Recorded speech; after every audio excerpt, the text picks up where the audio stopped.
पैसे कमाओ पर पैसे में आसक्ति ना रखो। देखो, पैसे सबके पास होना चाहिए। आप जैसे अच्छे लोगों के पास पैसा होना ही चाहिए, क्योंकि अच्छे लोगों के पास पैसा होता है तो वो पैसे से अच्छे काम करते हैं, और बुरे आदमी के पास पैसा आता है तो पैसे से वो गलत काम करता है। इसलिए आप जैसे धर्मात्मा लोगों के पास खूब पैसा होना चाहिए, ताकि आप खूब धर्म के काम करो, खूब पुण्य के काम। भाई, आपके पास पैसा होगा तो आप अच्छे काम करो। अब गौरी गोपाल आश्रम में अखंड लंगर चलता है, भंडारा, अखंड भोजन चलता है 24 घंटे। 30,000 लोग पर डे भोजन करते हैं, 30 से 40,000। तो ये सारी सेवाओं के लिए पैसा तो चाहिए। यदि पैसा सही व्यक्ति के पास आता है तो वो पैसे का क्या करता है?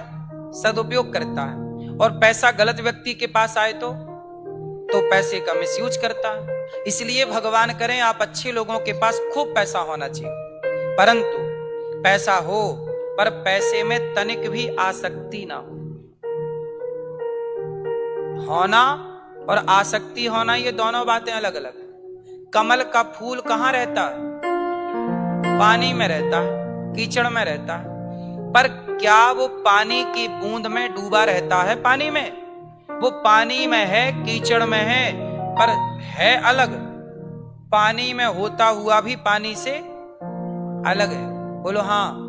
कीचड़ में होता हुआ भी कीचड़ से अलग है। उसी तरह पैसे में होते हुए भी, संसार में होते हुए भी अपने को संसार से अलग रखना चाहिए। पैसे में होते हुए भी अपने को पैसे से अलग रखना चाहिए। पानी की एक बूंद कमल के पुष्प पे डालो तो कमल का फूल वो पानी की बूंद सारी गिरा देगा, अपने पास नहीं रखता।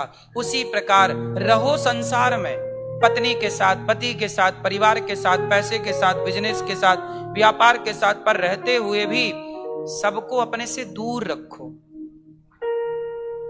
आसक्ति ना हो कि मैं नहीं, अब इसके बिना नहीं रहूंगा। दूर रखने का मतलब है कि मन को उससे दूर रखो। दूर रखने का मतलब है मन से अपने को उस विषय से, उस वस्तु से दूर रखना।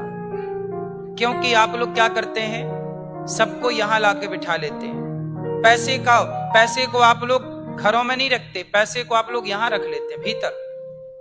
पैसे की याद करते हैं, दिन भर पैसा पैसा। पैसा कमाना बहुत अच्छा है, पर पैसे की जो आसक्ति है, हाय पैसा, हाय पैसा। कुछ लोग पैसे के लिए पागल हैं, पैसे के लिए मर्डर कर रहे हैं, पैसे के लिए झूठ बोल रहे हैं, पैसे के लिए छल कर रहे हैं, पैसे के लिए लूट ले रहे हैं। अब बताओ, पैसा कमाना गलत तो नहीं था, पर पैसे से इतना अटैचमेंट हो जाना कि आप पैसे के लिए किसी की जान ले लें, क्या ये कमाई सही है? पैसे के लिए आप भ्रष्टाचार करने लग जाएं, बेईमानी करने लग जाएं, चोरी करने लग जाएं, गर्दन पे तलवार रख के कहें जी सारा निकाल वरना मार दूंगा।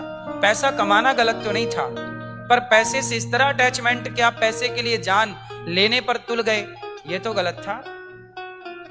हाँ या ना?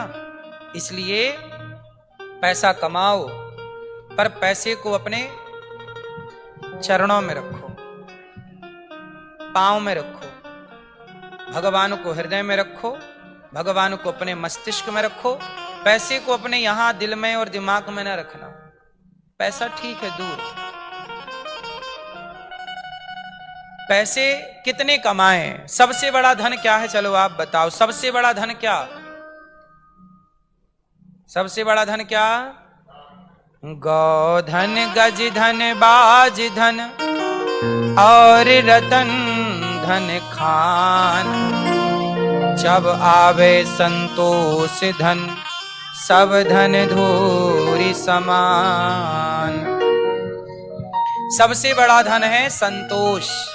जितना ईश्वर देते हैं उसमें प्रसन्न चित्त से रहना, यही धन है। अच्छा एक बात बताओ, चीराणि किं पथि नशन्ति दिशन्ति भिक्षाम, नैवांघ्रिपाः परभ्रतः सरितोप्य सुस्यन्। जब थोड़े से काम चल जाए तो हाय हाय की क्या जरूरत है? अच्छा बताओ, जिंदगी जीने के लिए क्या चाहिए?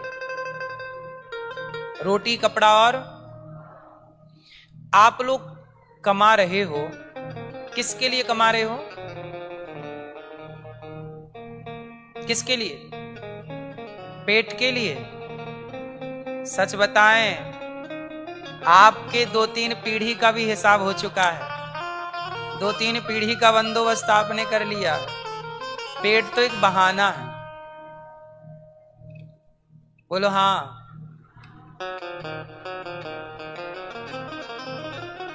कुछ लोग हैं जिनके पास अपार संपत्ति है। चलो जिनके पास नहीं है, आप में से कुछ लोगों के पास नहीं है, तो रोटी कपड़ा मकान की व्यवस्था करो, जरूरी है।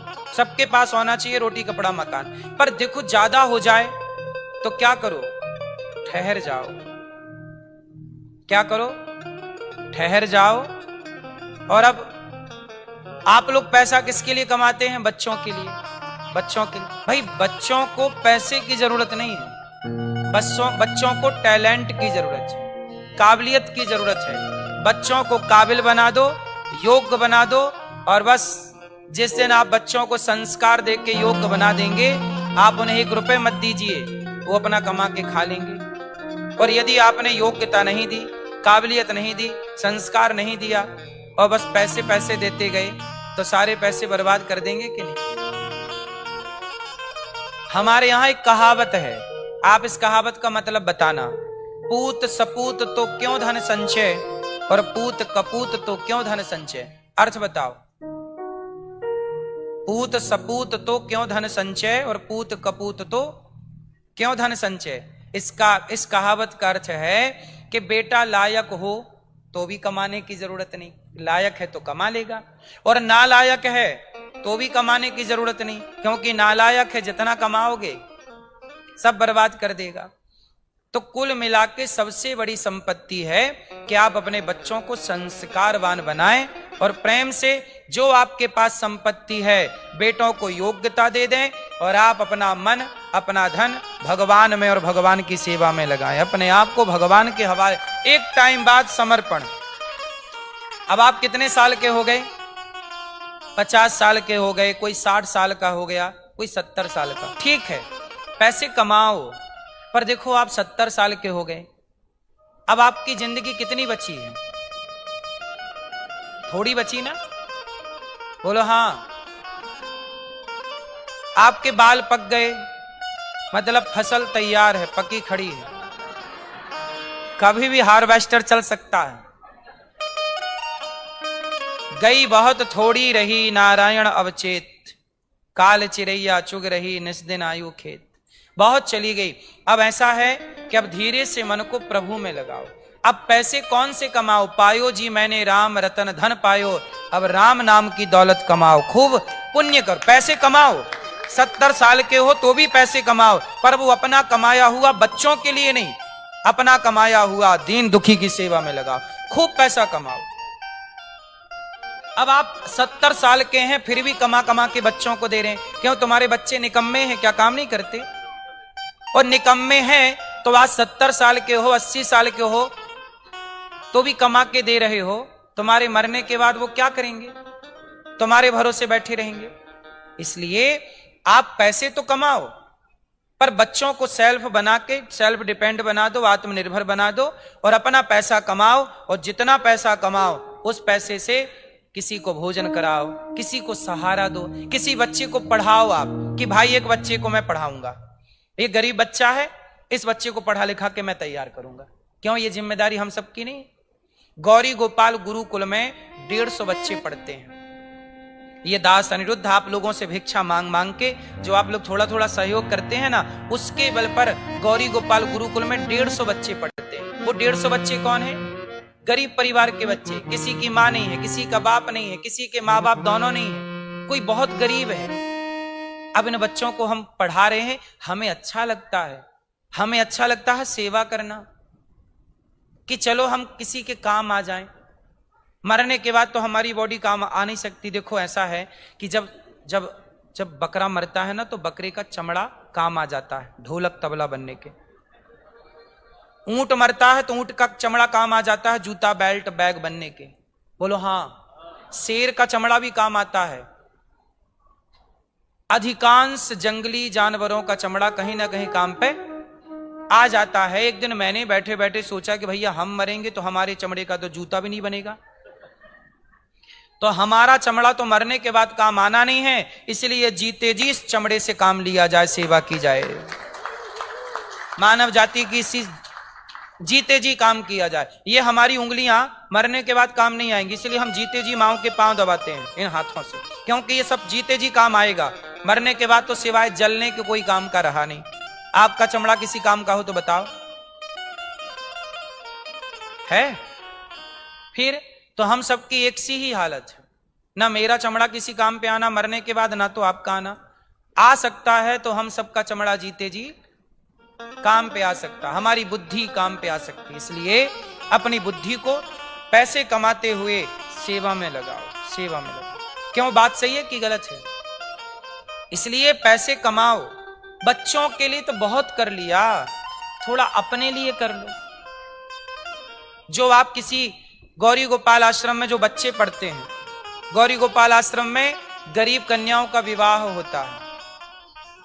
अभी जब विवाह का सीजन आएगा तो लगभग बहुत सारी बेटियों का विवाह होना है, तो आप भी उन कन्याओं के विवाह, आप भी अच्छे काम से जुड़े। मैंने तो अपने जीवन में सारे अच्छे काम करने के लिए प्रयास किया, जितने अच्छे काम हो सकते हैं इस धरती पे कर लूं, क्योंकि अच्छे काम करके मरूंगा तो परमात्मा को मुंह दिखाने के योग्य रहूंगा। प्रभु कहेंगे कि भेजा था, क्या करके आया? मैं बता सकता हूं कि प्रभु मैंने किसी का गला नहीं दबाया, मैंने चरण दबाए हैं माओ के। मैंने किसी की थाली से रोटियां नहीं छीनी, किसी की थाली तक रोटियां पहुंचाई हैं।